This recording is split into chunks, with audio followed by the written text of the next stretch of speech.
इस तरह से एक मानसिकता बन रही है युवाओं को कि सरकार उनकी सुनने वाली नहीं है जब तक युवा आंदोलन नहीं करते। ये जो कॉम्प्लेक्सिटीज है, जो एक यूनिफाइड सिस्टम चाहिए सेंट्रल लेवल पे, वो सिस्टम थोड़ी सी क्वालिटेटिव और इफेक्टिव और इफिशिएंट न होने के कारण ये सब प्रॉब्लम हुआ है। जो आज का जेनजी है वो वाकई निगेटिव है। वो वैसे निगेटिव नहीं है, उनको मिसअंडरस्टैंड किया गया है। नेशनल एजुकेशन पॉलिसी है वो 2020 बहुत अच्छी है, लेकिन वो स्टूडेंट्स को जो कम्युनिकेशन होना है वो अच्छी तरह से नहीं हुआ। कोचिंग क्लासेस के ऊपर भी स्ट्रिक्ट रूल होना चाहिए, उनके लिए भी एक आचार संहिता बननी चाहिए। फेलियर जो हुई है वो एडमिनिस्ट्रेशन की हुई है, व्यवस्था की हुई है, और उसका परिणाम जो है छात्र भुगत रहे। स्टूडेंट्स के प्लेस में बराबर है। जो मीडिएटर जिसको बोलते हैं, इंस्टीट्यूशन हो या एजुकेशन इंस्टीट्यूशन में काम करने वाले अथॉरिटीज हो या एजुकेशनल बोर्ड्स हो, उनकी ये जवाबदारी थी कि स्टूडेंट्स का हर एक क्वेश्चन जो उन्होंने पूछा है उसको आंसर होना चाहिए। सरकार को क्या सुझाव आपको देना चाहिए कि सरकार वो काम करे जिससे स्टूडेंट्स की जो प्रॉब्लम है उसको समाधान दिया जा सके। जो स्टूडेंट्स के बारे में सोचने का विचार है वो विचार अच्छी तरह से ये स्टूडेंट्स को समझाने के लिए कोई तो ऐसा अथॉरिटीज वो सेंट्रल लेवल में हो, स्टेट लेवल में हो या रीजनल लेवल में हो, ये होना चाहिए। जेनजी को क्या सजेशन होना चाहिए कि व्यवस्था को समझने की कोशिश करें? जेनजी को ये चाहिए कि वो मिसलीड नहीं होने चाहिए, वो अननेसेसरी जो मिडलमैन रहते हैं पॉलिटिकल पर्पस के लिए यूज करे, ऐसा नहीं होना चाहिए। 25 से 30 दिनों के बीच का आंदोलन जो लगातार चले हैं, क्या वाकई इसमें पॉलिटिकल उसका मिसयूज किया गया? मुझे लगता है ये सिचुएशन में थोड़ा सा स्टूडेंट्स को पॉलिटिकली और इमोशनली मोटिवेट करके डाइवर्सिफाई करने का ये हुआ। सरकार ने कहा कि वो दोषी पाए जाएंगे पेपर लीक्स मामले में, ये भर्ती परीक्षाओं में, उनके खिलाफ 7 साल की सजा और करोड़ों रुपए का दंड का प्रावधान किया जाए। क्या इस मामले का समाधान हो जाएगा? मुझे ऐसा लगता है ये पोस्टमार्टम चेक जैसा हुआ। पेशेंट मरने के बाद वो क्यों मरा और किसने मारा, इसके बारे में सब प्रोविजन बना रहे हैं। वो एक्ट एक हाफ सोल्यूशन है, हाफ सोल्यूशन उन्होंने देखा ही नहीं। सरकार की भूमिका अभी भी ईमानदार दिख नहीं रही है। ये सिर्फ मुझे तो लगता है कि ये मलम पट्टी हो गई है, ये टेम्पररी सॉल्यूशन है। लॉन्ग टर्म जिसको बोलते हैं कि फुल प्रूफ आगे पेपर लीक ही नहीं होंगे, ये स्टूडेंट्स का नुकसान नहीं होगा, पेरेंट्स को ज़्यादा फिनेंशियली लॉस नहीं होगा, या ऐसी कोई श्योरिटी कोई इसमें नहीं है। दोस्तों नमस्कार, टीवी इंडिया के खास कार्यक्रम सवाल है में आपका बहुत बहुत स्वागत है। कहते हैं कि भारत युवाओं का देश है और युवाओं में भी जेनजी आजकल खूब चर्चा में है। नीट पेपर लीक के बाद जिस तरह से दिल्ली के जंतर मंतर और देश भर के अलग अलग ठिकानों पर अलग अलग राज्यों में जिस तरह से आंदोलन हुए, इस दौरान जेनजी की भूमिका और उनके नेतृत्व की खूब चर्चाएं देखने के लिए मिल रही हैं। लेकिन असली सवाल आज के कार्यक्रम का यही है कि आखिर इस देश का युवा सड़कों पर उतरने के लिए मजबूर क्यों है? क्या अब तक की सरकारें युवाओं के और खासकर छात्रों के भविष्य को लेकर जितनी गंभीरता बरतनी चाहिए उतनी गंभीर नहीं है? इन सवालों का जवाब हम आज तलाशने का प्रयास करेंगे। इस वक्त हमारे साथ खास तौर पर इसी विषय पर चर्चा करने के लिए मौजूद हैं सीकेटी इंस्टीट्यूशन ग्रुप के सेक्रेटरी और पिछले 30 से अधिक सालों से महाविद्यालयों से, यूनिवर्सिटी से जुड़े हुए कई पदों पर काम कर चुके डीन, प्रिंसिपल और मार्गदर्शक के तौर पर अपनी भूमिका निभा रहे डॉक्टर सिद्धेश्वर गर्दे साहब, आपका सर टीवी इंडिया में बहुत बहुत स्वागत है। आपकी नज़र में जेनजी की भूमिका क्या है, उनकी अवस्था क्या है भारत में? पहली बात यह है कि जेनजी के बारे में जब हम और अपना समाज जब सोचेगा तो मुझे लगता है कि हम शिक्षण क्षेत्र में काम करने वाले और हमेशा युवा लोगों के साथ काम करने वाले लोगों के लिए ये जेनजी समझना और उनके जो कैरेक्टरिस्टिक्स है, उनके जो गुण है और उनके जो फीचर्स है, उनके बारे में समझना बहुत ज़रूरत है। बिल्कुल, क्योंकि जनरली हमारे समाज में एक बाजू से हम बोलते हैं कि हम संस्कृति प्रधान और प्राचीन संस्कृति का देश है, युवाओं का देश है, और लेकिन जब टाइम आता है वो ही युवाओं को हम निगेटिव दृष्टि से देखते हैं, उनके बारे में अच्छी तरह से बात नहीं करते। लेकिन ये जो रिसेंटली बात हुई उसमें जैन जी का रोल, जैन जी के बारे में सोचने के लिए हम जैसे लोगों को मजबूर किया। जी, अभी जो सिनेरियो आपने देखा होगा कि उनकी कुछ डिमांड थी, सवाल गंभीर थे कि शिक्षा व्यवस्था में इस तरह का आमूलचूल परिवर्तन हो। ये जो घटनाक्रम सामने दिख रहा है, आप इसके पीछे का बड़ा कारण क्या मानते हैं सर? सर, इसके बारे में मेरा एक कहना है, जो अपना एजुकेशन इंस्टीट्यूशंस में काम करने का तजुर्बा रखने का और एक काम करने की व्यक्ति के सापेक्ष मुझे ऐसा लगता है कि अपने एजुकेशन सिस्टम में, वो प्राइमरी एजुकेशन हो या हायर एजुकेशन हो या टेक्निकल एजुकेशन हो या प्रोफेशनल एजुकेशन में हो, लास्ट 20 इयर्स में जब हम 21st सेंचुरी की बात करते हैं, उसमें अपने गवर्नमेंट ने बहुत से चेंजेस लाए हैं। वो चेंजेस ट्रांजिशनल चेंजेस है। अपनी जो पुरानी शिक्षण पद्धति है और अभी नई जो शिक्षण पद्धति है उसमें जो मैच करने का है, और जो अपने मन में, पेरेंट्स के मन में, बच्चों के मन में और समाज के मन में पुराने जो कंसेप्ट्स है वो कंसेप्ट्स आज भी है, और नए कंसेप्ट्स अभी आ रहे हैं। उसमें से बहुत से चैलेंजेस आए हैं, बहुत से चैलेंजेस कंफ्यूज तैयार करने वाले हैं, बहुत से चैलेंजेस स्टूडेंट्स को संधिया या अपॉर्चुनिटी तैयार करने की दृष्टि से बनाए हैं।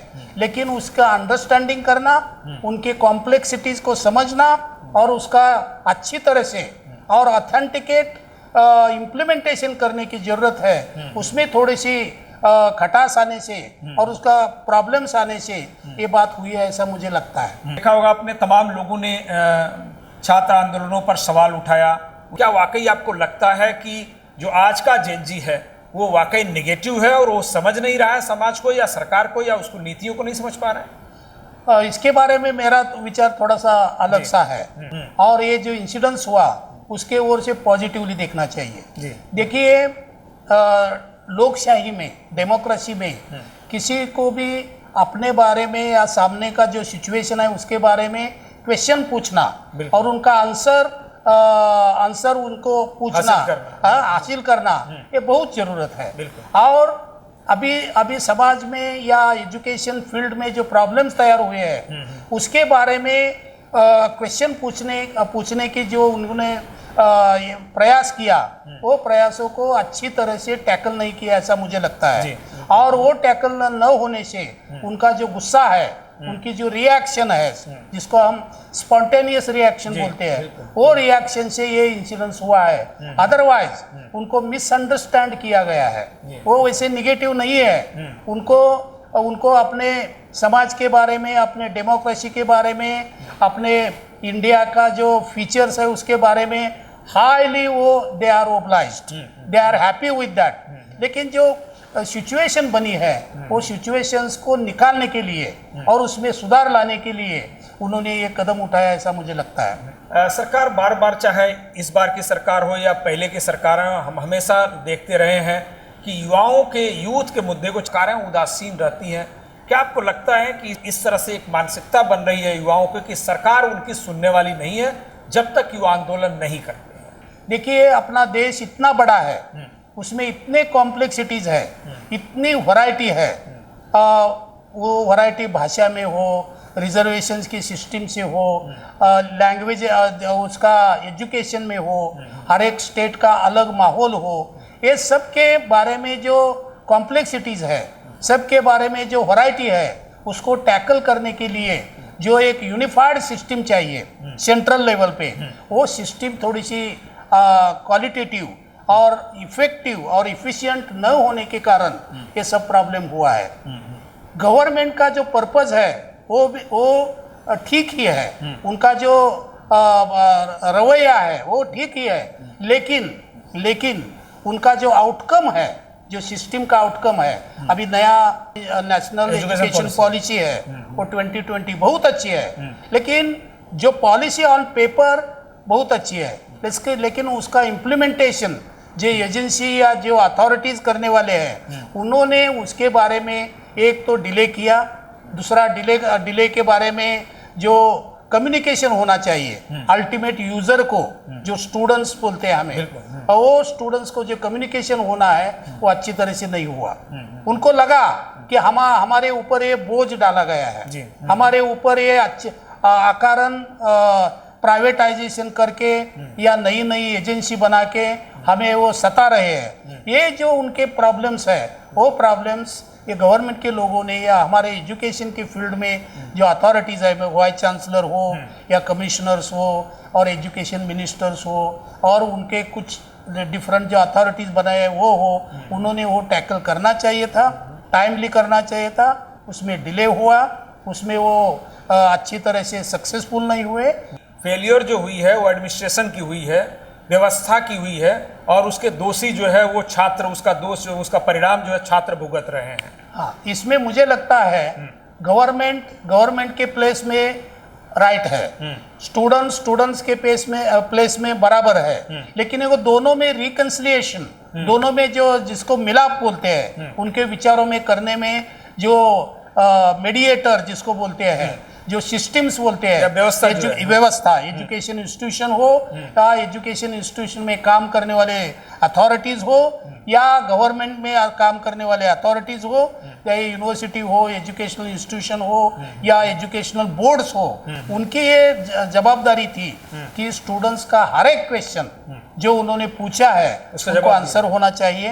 वो क्वेश्चन एकेडमिक्स के बारे में हो या सिलेबस के बारे में हो या एग्जामिनेशन सिस्टम के बारे में हो या कॉस्ट ऑफ एग्जामिनेशन के बारे में हो या डिक्लेरेशन ऑफ रिजल्ट के बारे में हो या उसमें क्वालिटी लाने के बारे में हो, ये सब के आंसर्स अच्छी तरह से न देने जाने के बाद वजह से ये प्रॉब्लम हुआ है। इसमें गवर्नमेंट के भी कोई दोष नहीं है, स्टूडेंट्स का भी दोष नहीं, उनको दोनों को भी समझने हम लोग समझाने वाले में ये प्रॉब्लम है, ऐसा मुझे लगता है। सरकार को क्या सुझाव आपको देना चाहिए कि सरकार वो काम करे जिससे स्टूडेंट्स की जो प्रॉब्लम है उसको समाधान दिया जा सके?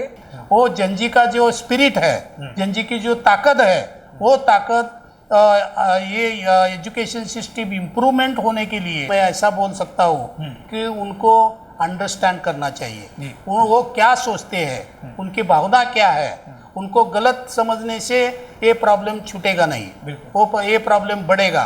उनको बुलडोजिंग नहीं करना चाहिए, उनके ऊपर इम्पोजिशन नहीं करनी चाहिए, उनके ऊपर ऐसे झूठे सवाल खड़े करके कुछ नहीं होने वाला है। उनको विश्वास में लेके, उनको काउंसलिंग करके हमारा उसके बारे में क्या अनुभव है और क्या करना चाहते हैं। आज 21st सेंचुरी में जो चैलेंजेस है वो चैलेंजेस डिग्री के इम्पोर्टेंस के बारे में हो या टेक्नोलॉजी के बारे में हो या इंफॉर्मेशन के बारे में हो या नॉलेज के बारे में हो, ये सब का जो स्टूडेंट्स के बारे में सोचने का विचार है वो विचार अच्छी तरह से ये स्टूडेंट्स को समझाने के लिए कोई तो ऐसा अथॉरिटीज़ वो सेंट्रल लेवल में हो, स्टेट लेवल में हो या रीजनल लेवल में हो, ये होना चाहिए। उनको काउंसलिंग लेवल से उनको ऐसा कन्फ्रंटेशन नहीं करना चाहिए। उनको काउंसलिंग लेवल पे वो अपने ही बच्चे हैं, वो they are the stakeholders, क्योंकि एजुकेशन सिस्टम उनके लिए है, वो दूसरे के लिए नहीं है, गवर्नमेंट के लिए भी नहीं है और दूसरे बाजू के लिए भी नहीं है, वो स्टूडेंट्स के लिए है, उनके वेलफेयर के लिए है। वो उनको समझाना चाहिए। वो जिस दिन वो समझाने में वो सक्सेसफुल रहेंगे और स्टूडेंट समझने में सक्सेसफुल रहेंगे, ये प्रॉब्लम ही नहीं रहेगा। तो जंजी को क्या सजेशन होना चाहिए कि वो इस बात को समझे, व्यवस्था को समझने की कोशिश करें? जंजी को ये चाहिए कि वो मिसलीड नहीं होने चाहिए। वो अननेसेसरी जो मिडलमैन रहते हैं या जो लोग रहते हैं कि किसी तो डाइवर्सिफाइड करके उनका मिसयूज करे, पॉलिटिकल पर्पस के लिए यूज करे, ऐसा नहीं होना चाहिए। 25 से 30 दिनों के बीच का आंदोलन जो लगातार चले हैं, क्या वाकई इसमें पॉलिटिकल उसका मिसयूज किया गया? मुझे लगता है ये सिचुएशन में थोड़ा सा स्टूडेंट्स को पॉलिटिकली और इमोशनली मोटिवेट करके डाइवर्सिफाई करने का ये हुआ। लेकिन एक अच्छी बात है कि बहुत से majority of Gen Zs they are not diverted. उन्होंने जो टारगेट रखा था, जो गवर्नमेंट के साथ कम्युनिकेशन डायरेक्ट नहीं लेकिन मीडिया के मीडिया के ओर से या मीडिया के बारे में जो बात करने का जो कोशिश की, जो समाज में गया, वो एक अच्छा मैसेज गया। वो मैसेज गवर्नमेंट ने भी सुन के उनके ऊपर विचार करना चाहिए। उन्होंने भी उनके ऊपर इम्प्रूवमेंट होनी चाहिए। सिर्फ नए नए कानून बनाने से ये प्रॉब्लम छूटेगा नहीं, लेकिन हम जिसको रूट कॉज उसका क्या है, उसका मूल क्या है, क्यों ये हो रहा है, ये सोच के जो ज़रूरत है, वो ज़रूरत के हिसाब से अगर दोनों बाजू ने भी काम किया तो मुझे लगता नहीं है कि प्रॉब्लम रहे। आपने कहा कि रूट काज का जो है निदान होना चाहिए। सरकार ने कहा कि फास्ट ट्रैक कोर्ट बनेगा और जो दोषी पाए जाएंगे पेपर लीक्स मामले में, ये भर्ती परीक्षाओं में, उनके खिलाफ 7 साल की सजा और करोड़ों रुपए का दंड का प्रावधान किया जाए। क्या ये जो प्रयोजन है, ये जो प्रोविज़न किया गया है, इससे क्या इस मामले का समाधान हो जाएगा? देखिए सर, जो एक्सपीरियंस है उसमें एक ऑर्गेनाइज्ड क्राइम के लोग इसमें काम करते हैं जी। मुझे ऐसा लगता है ये पोस्टमार्टम चेक जैसा हुआ। पेशेंट मरने के बाद वो क्यों मरा और किसने मारा, इसके बारे में सब प्रोविजन बना रहे हैं, लेकिन मुझे ऐसा लगता है ये प्रॉब्लम ही होना नहीं चाहिए। इसके लिए जो ज़रूरत है उसका एनालिसिस है, उसका डेटा कलेक्ट करने की ज़रूरत है। उसके लिए एक फुल प्रूफ जिसको बोलते हैं कि डोमिनेंट ऐसी अथॉरिटी बनाने से जो डेडिकेटेडली स्टूडेंट्स के बारे में सोचेगा, ऐसी अथॉरिटी बनाने की ज़रूरत है। सिर्फ प्राइवेटाइजेशन करके कोई ऐसा एक प्राइवेट एजेंसी को कुछ काम देके उसको जिसको हम हायर करते हैं, ऐसा न करके गवर्नमेंट इटसेल्फ एक तैयार करके, जो बॉडी तैयार करके स्टूडेंट्स को अंडरस्टैंडिंग होना चाहिए, स्टूडेंट्स को एक विश्वास तैयार होना चाहिए कि भाई हमारे लिए एक अच्छी प्रोविज़न बना ली है। ये प्रोविज़न के जो नया जो बिल लाया है, नया एक्ट है, उसमें नहीं है। वो एक्ट एक हाफ सोल्यूशन है, हाफ सोल्यूशन उन्होंने देखा ही नहीं। जिसका जो मेन प्रॉब्लम है, ये प्रॉब्लम क्यों तैयार हुआ, नीट एग्जामिनेशन के पेपर लीक क्यों हुए, ये देखता नहीं है। वो होने के बाद जो कल्प्रिट है उसको शिक्षा देने के लिए वो प्रोविज़न बने हैं। मुझे ऐसा लगता है कि जो क्यों हुआ, बीमारी का इलाज डायग्नोस करना जरूरी नहीं, वो जरूरत है। और उसके लिए जो प्रोविज़न चाहिए, वो प्रोविज़न बॉटम टू टॉप तक जानी चाहिए। Bottom to top, school level से या कॉलेज लेवल से वो अथॉरिटी मिनिस्ट्री लेवल तक वो होना चाहिए। उसके बाद ही ये प्रॉब्लम निकल जाएगी। इसका मतलब है कि अभी भी जो इसका संपूर्ण समाधान है ये नहीं है, और ये पॉलिटिकल एक निर्णय लिया गया ताकि ये आंदोलन किसी तरह से खत्म हो और जो ये तनाव या संघर्ष जो बढ़ रहा है वो कम हो। सरकार की भूमिका अभी भी ईमानदार दिख नहीं रही है। ये सिर्फ मुझे तो लगता है कि ये मलम पट्टी हो गई है। ये टेम्पररी सॉल्यूशन है। लॉन्ग टर्म जिसको बोलते हैं कि फुल प्रूफ आगे पेपर लीक ही नहीं होंगे, ये स्टूडेंट्स का नुकसान नहीं होगा, पेरेंट्स को ज़्यादा फिनेंशियली लॉस नहीं होगा, या ऐसी कोई श्योरिटी कोई इसमें नहीं है, क्योंकि उसके बारे में किसी ने सोचा ही नहीं है। ये क्यों हुआ, क्यों, उसके बारे में एक जो हाई पावर्ड कमिटी बना के इसका एनालिसिस करके उसका रिपोर्ट बना के एक स्टेप वाइज उसके लिए जाना चाहिए था। इमीडिएटली विद इन 1 डे और 2 डेज में कुछ तो बनाने का ये कुछ भी होने वाला नहीं है। It will be short sighted, it will be not useful for students. कई एक्सपर्ट से हमने बात की, उन्होंने कहा कि 90% से ज़्यादा मामलों में एग्जाम्स में पेपर लीक होते हैं, और ये इंस्टीट्यूट लेवल पर और जो कोचिंग क्लासेस चलाए जा रहे हैं उनके माध्यम से होते हैं, अपने स्टूडेंट्स को, अपने इंस्टीट्यूशन को नंबर 1 दिखाने के लिए। क्या आप भी ऐसा मानते हैं? आपके नज़र में कुछ ऐसा आया? एग्जैक्टली वो एक प्रॉब्लम है ही, क्योंकि कोचिंग क्लासेस एक ऐसी व्यवस्था है जिसमें अथॉरिटी उनको है पढ़ाने की, लेकिन रिस्पॉन्सिबिलिटी कुछ भी नहीं। एजुकेशन इंस्टीट्यूशन हो, उनको एक अथॉरिटी रहती है और रिस्पॉन्सिबिलिटी रहती है। हमें हमारे गुडविल का हमें हमें हमारे नाम का जी। बहुत बड़ी जिम्मेदारी रहती है। लेकिन ये जो क्लास वाले हैं एक शॉर्ट ऑब्जेक्टिव के लिए अपने अननेसेसरीली जिसको हम बोलते हैं कि रॉन्ग मोटिव के नाम के लिए वो कुछ ना कुछ करते हैं। और उसके बारे में मुझे ऐसा लगता है एक स्ट्रिक्ट रूल आज जैसा एंटी ये जो रूल लाया एंटी एग्जामिनेशन प्रॉब्लम्स, वैसा कोचिंग क्लासेस के ऊपर भी स्ट्रिक्ट रूल होना चाहिए। उनके लिए भी एक आचार संहिता बननी चाहिए, उनके लिए भी पनिशमेंट के रूल्स लगने चाहिए। और उनमें जो काम करने वाले लोग हैं या कोचिंग क्लासेस चलाने वाले लोग हैं उनकी रिस्पॉन्सिबिलिटी तय करनी चाहिए। नहीं तो ये साइमल्टेनियसली एक पैरेलल जिसको हम जैसे वाइट इकोनॉमी और ब्लैक इकोनॉमी जैसे बोलते हैं, ऐसे ये पैरेलल इंस्टीट्यूशन चलती रहेंगे तो ये प्रॉब्लम भी चलता रहेगा। प्रॉब्लम भी चलता रहेगा। इस प्रॉब्लम को रोकने के लिए जो स्टूडेंट्स हैं वो अपने हिसाब से अपनी डिमांड रख रहे हैं, अपना विजन रख रहे हैं, अपने सवाल रख रहे हैं। पेरेंट्स की और कम्युनिटी की क्या भूमिका उनको सही गाइड करने में या सही दिशा दिखाने में हो सकती है?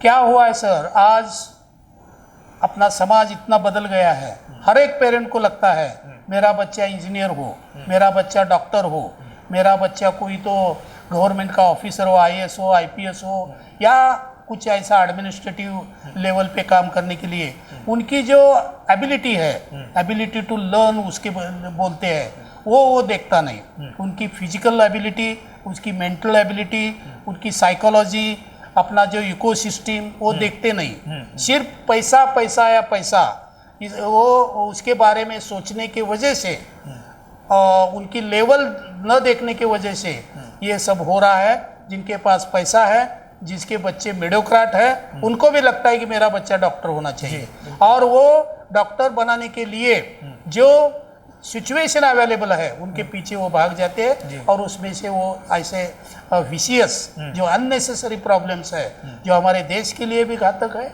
और अपने सोसाइटी के लिए, अपने बच्चों के लिए, अपने एजुकेशन सिस्टम के लिए भी घातक है।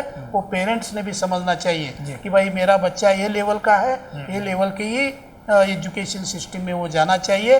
अननेसेसरी जो एक्सपेक्टेशंस है वो एक्सपेक्टेशंस नहीं उनके हिसाब से होना चाहिए, तो ऐसे प्रॉब्लम्स मुझे लगता है कम हो जाएंगे। आज का जो पूरा यूथ है, स्टूडेंट्स है, वो सोशल मीडिया से इन्फ्लुएंस्ड है, वो एल्गोरिदम की भाषा समझता है और वो सीधे इंटरनेट से कनेक्टेड है। इस एरा में उसका फ्यूचर सुरक्षित है? उसमें क्या है, कंडीशन है, राइडर है। सोशल मीडिया में जाना या एल्गोरिज्म यूज करना और इंफॉर्मेशन कलेक्ट करना और वो इंटरप्रेट करना गलत नहीं है, लेकिन उसका एक्सेसिव यूज नहीं होना चाहिए, उसका रॉन्ग यूज होना नहीं चाहिए, उसका मिस यूज होना नहीं चाहिए। उसके बारे में गवर्नमेंट के रूल स्ट्रिक्ट है, लेकिन तो इतने भी स्ट्रिक्ट नहीं कि हर एक को पकड़ जाए। तो साइबर जिसको क्राइम्स बोलते हैं वैसे क्राइम भी हो जाते हैं, क्योंकि उसके बारे में भी अच्छी तरह से सोच के ये क्यों हो रहा है। लेकिन मुझे लगता है जो जेन जी के ऊपर अपना ट्रस्ट होना चाहिए कि भाई हमारे बच्चे ये कर नहीं सकते और उन्होंने करना नहीं चाहिए।